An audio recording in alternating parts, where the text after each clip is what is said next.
Okay, thank you very much for this opportunity to present this work. My name is Sinafikeh Gemessa. This is for the Data for Policy Conference in Seattle, and the presentation's number is 5009.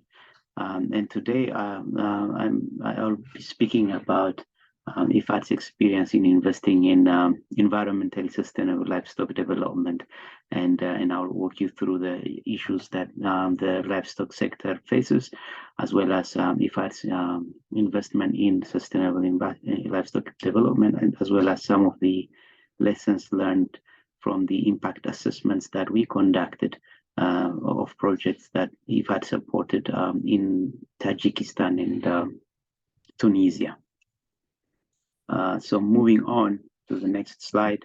As you know, livestock employs a substantial number of people, especially small-scale vulnerable households in rural areas.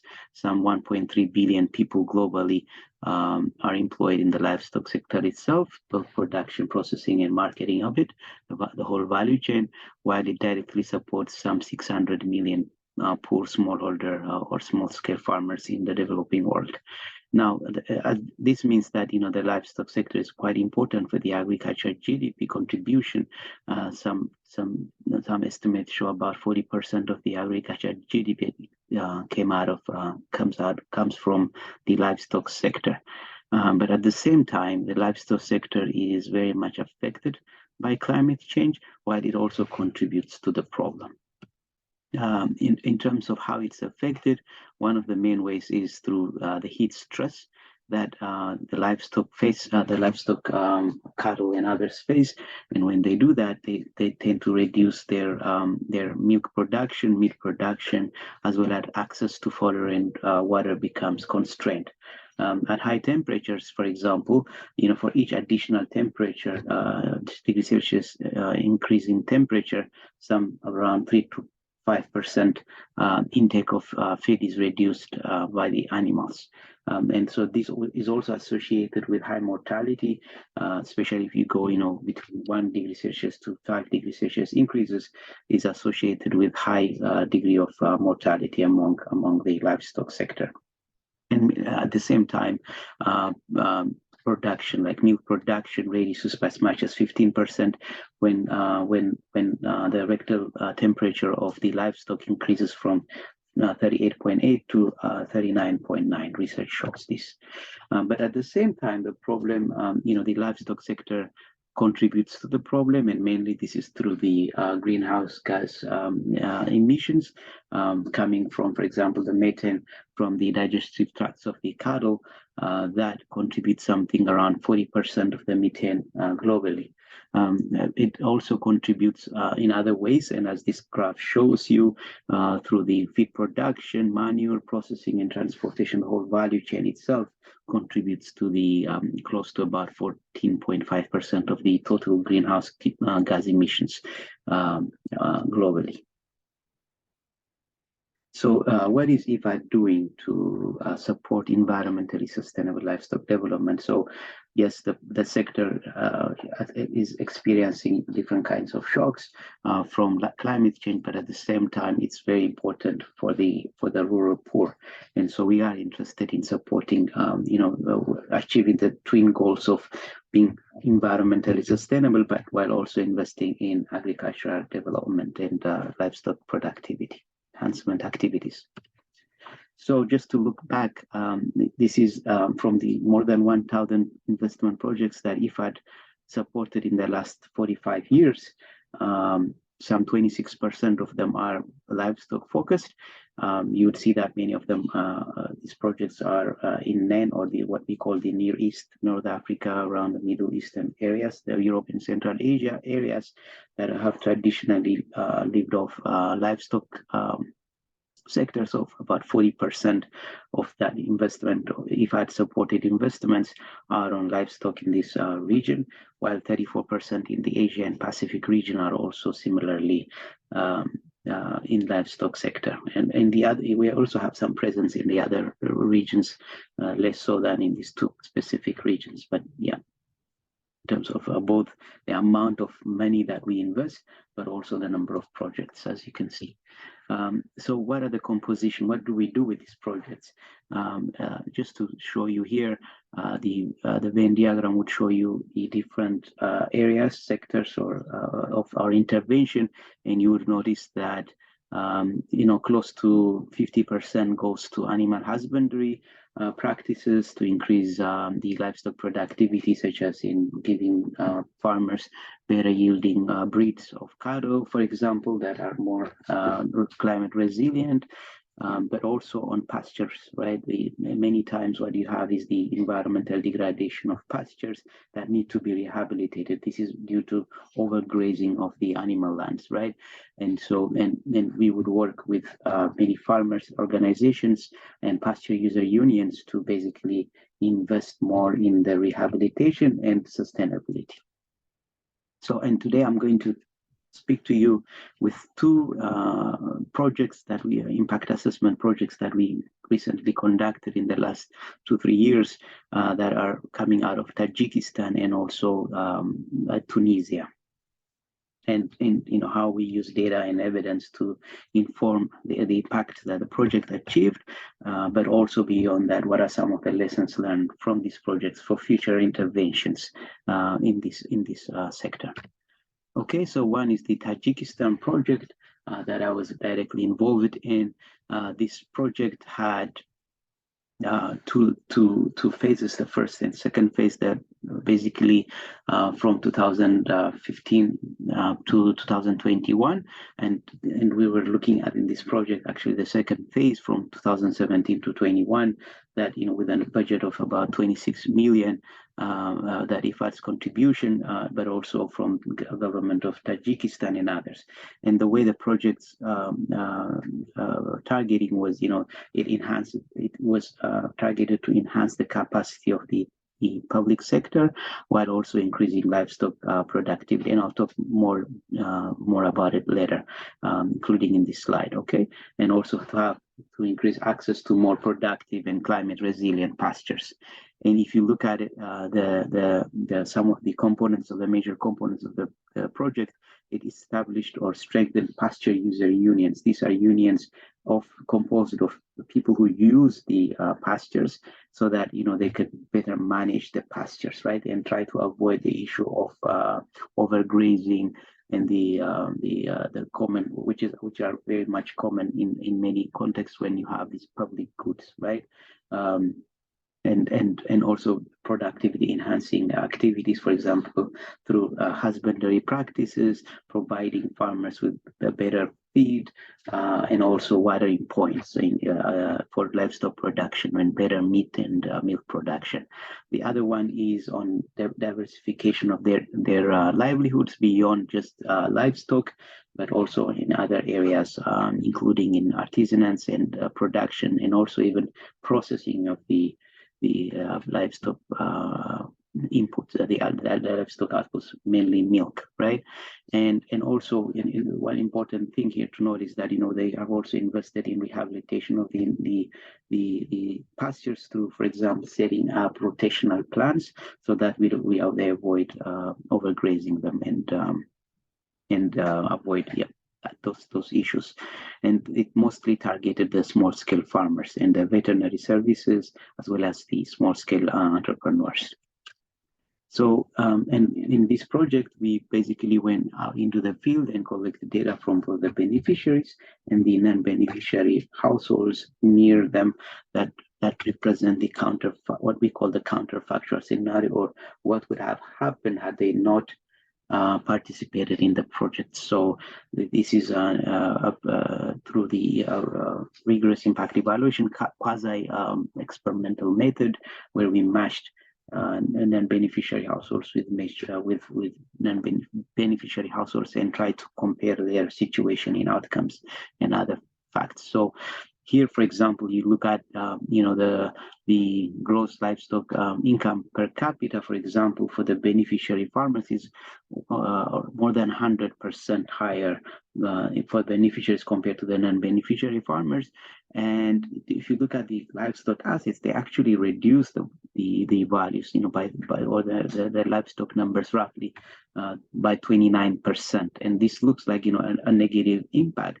But if you think about it, when you think about it, in also comparing it with the other outcomes, such as the weight of the cattle, the average weight of the cattle, the milk production, all these things, they were able to basically increase the productivity of their existing cattle and milk production, and thereby, not needing to expand their livestock assets, which also has positive outcomes on the environment, because you tend to decrease the environmental footprint of this livestock. So less greenhouse gas emissions, because there are less number of livestock compared to the counterfactual, the comparison group, and so they were able to achieve better results on their existing livestock.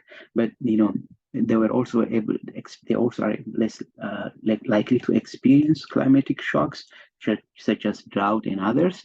But at the same time, for those that have experienced it, when you compare for those households that experience it, climatic shock compared to the other ones, you'll see that actually their ability to recover is less so in this sector. But there are much fewer number of households that experience climate shocks between the two groups, so that we are less confident on that result, right? And also they have less income diversification, which is something that was unexpected given the projects. And also we didn't find much dietary diversity and food insecurity experience scale. So this is partly because they are already quite diversified in their intake of meat and non-meat products. So it's harder to improve upon something that has already quite well met. And in terms of women's empowerment, you would see that actually the decision-making powers of women have decreased somewhat for the beneficiary farmers compared to the non-beneficiary. And the revenues from the livestock sales, while it increased, right, for these women-headed households, when you look at the subsample of women-headed households, actually they do better, both in terms of livestock sales, but also in the amount of milk production. Okay. And what led to these results, right? Some of the results, this would show you, for example, that the villages, the treatment villages, or the places where we invested have better rotational plans. They follow them better at the village level, at least, and they also receive, for example, vaccination treatment, better preventive treatment, and also better household protected rangeland in the summer. But also they have better stalls or places where they keep their cattle. So all these things contribute to the kind of income and milk production that we saw earlier. So what are we learning from this data and analysis and impact assessment? One is that yes, incomes have increased. What worked? Incomes were able to increase for beneficiary farmers. The cattle weights were better. They have better marketing of crops, which I didn't point out here, but we have it in the report. And we have also adoption of many of the project promoted activities. And women empowerment among only the women-headed households has increased better. And what needs better improvement, they have actually less access to livestock markets, which the project, even from the beginning, had less focus on in terms of connecting the livestock farmers, increase productivity to the inline, to the consumer, and so forth. So they needed to have better access to markets, and also the resilience that we just showed earlier. And women's empowerment, especially within the beneficiary households, are also less effective. So I would now move on to another impact assessment that we conducted in Tunisia.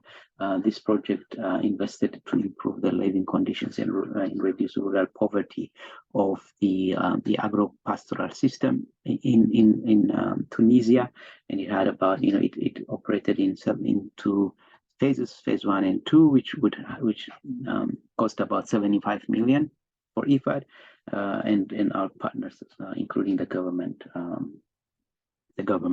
So and the Spanish fund operate and other beneficiaries of the project itself, right? And so I would focus on the agro-pastoral development, which sought to improve the productivity of the rangeland management, much like what we saw before, and improving the agriculture productivity and construction of infrastructure, which the project, the impact assessment focused on here.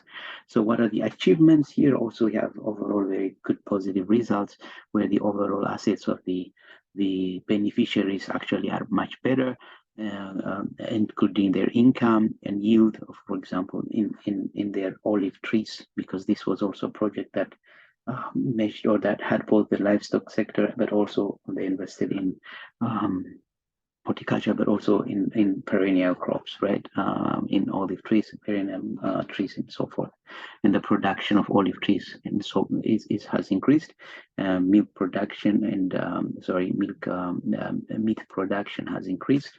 And total household value of livestock sales also has increased quite a bit. This is in contrast to what we saw earlier, where we did not witness as much increase in the sales value of the livestock, which is like there's a segmentation of still the beneficiaries from the market, and this project was able to correct for that in its context, right?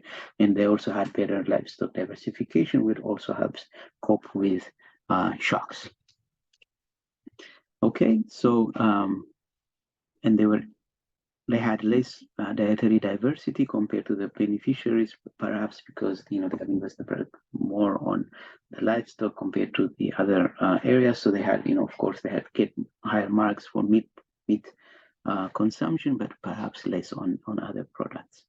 But they are actually better in food insecurity experience scale has actually gotten better for them, right? They have 25% less food insecure than the other group. So female involvement in livestock feeding has actually reduced for this, and it's not necessarily a bad thing because it's quite hard work, right? And female participation to livestock production has also decreased, but we have less information on what has it decreased on in terms of outside of chores, are they employed better and so forth. We don't have the full picture because of data limitations, but we know that they have reduced involvement in livestock activities. And so and what explains some of these results? You see that they have better irrigation methods, access to better irrigation methods and land irrigation, while they also had access to collective pastures, which helps avoid the tragedy of the commons situation. And whether the household had access to a private pasture, that both public and private pasture access has actually increased for the beneficiaries compared to the non-beneficiary groups, right? Now, what has worked, the project had positive impacts on economic mobility, which basically is income, less poverty, but more on productive capacity, like production yield has increased, while the market sales of livestock and food insecurity have also increased quite a bit. And they also have better livestock diversification and greater access to livestock and agricultural input. So these are all the things that have worked. The areas of improvement from this project is, improving market access in the future interventions, even better, leveraging on achieved better productive capacity. So you would want them to even sell better and be more integrated, right? And women empowerment remains a challenge in these areas. And project activity should engage directly with women to avoid women remaining excluded from the household production, right? These are some things that that they need to be engaged better with in future projects. And this sustainability of these GDS, or what they call the earlier version is the pasture user unions. Here also the GDS, so there needs to have a better sustainability even after IFAD and this project ends, to be able to manage the pastures better, right? So more attention is needed to aspects concerning access to resources in terms of credit, for example, terms of training, in terms of land, and so forth. And the development of professional capacity and competencies of these GDRs needs to be strengthened further in order for them to be sustainable beyond the project cycle. So these are some of the lessons learned that we have been able to achieve from the impact assessments that we produced. So, and this is something that we've also presented to the government of both government of Tajikistan and Indonesia, Tunisia, as well as with the operational teams within IFAD, so that with new project designs, new policy engagements, they are better informed of what are some of the lessons learned, both on what worked, what didn't work, and why it didn't work. So this is how we use some of the impact assessment data and analysis to inform our operations to improve better, to get better outcomes for the rural poor. Thank you very much.